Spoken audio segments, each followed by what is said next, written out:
Hi, everyone. So, gaming has taken on a whole new meaning in our classroom settings. As educators, parents, and adults, we see the excitement our kids get when it comes to playing games. Gaming in the classroom is no different.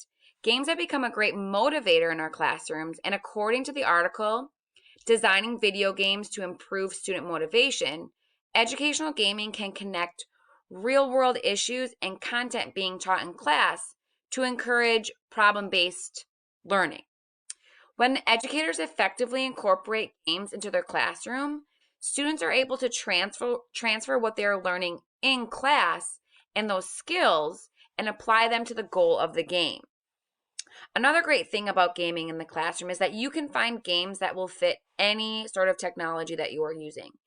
If your school is Chromebook based, iPad based, cell phone based, whatever in between, there are games out there for you. As a fourth grade teacher, whenever I mention games to my students, they go crazy. They love it. Their motivation goes through the roof, and that's benefited toward for gaming.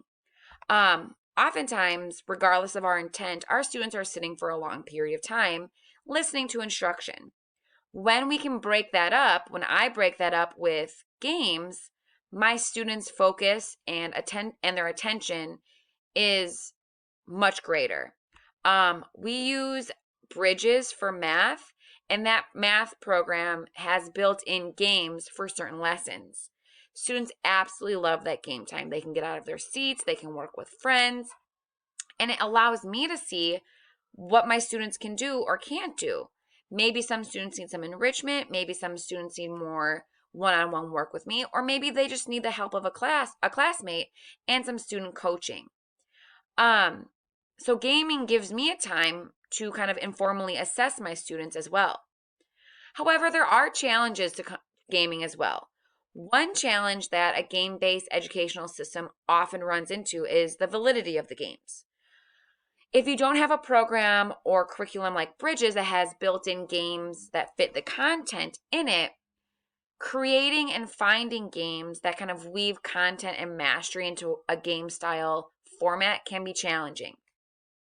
According to Hershamati, Kirsting, and Sutton, good games go beyond motivation. They have to be deep and rich and effective learning tools as well.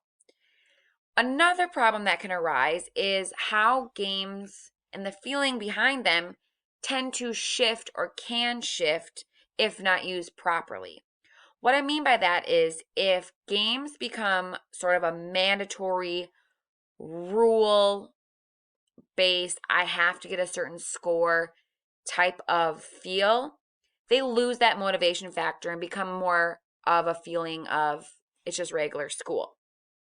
According to the article, Pros and Cons of Gamification and Gaming in the Classroom, students should be rewarded on their efforts of the game, not necessarily how many problems they get right or what their score is on mastery, because that's not the purpose of them. It's enrichment, motivation, and ideas like that.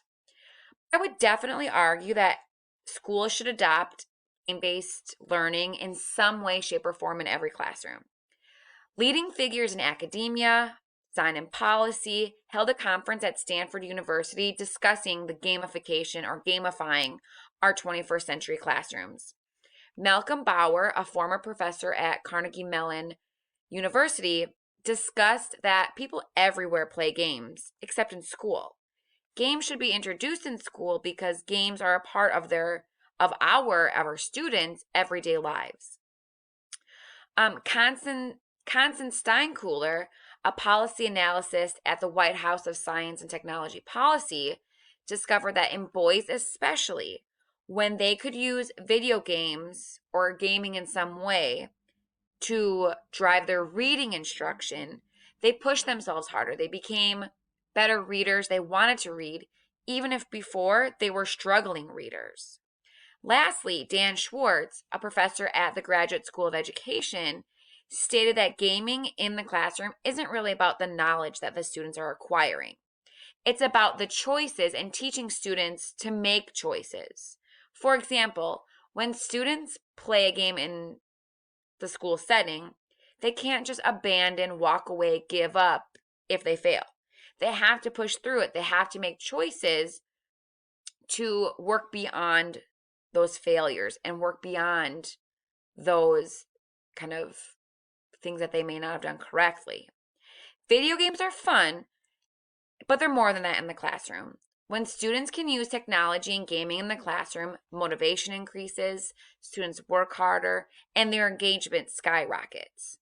Because of this, students, regardless of level, flourish when there's gaming involved. Love them or hate them, gaming belongs in our 21st century classroom.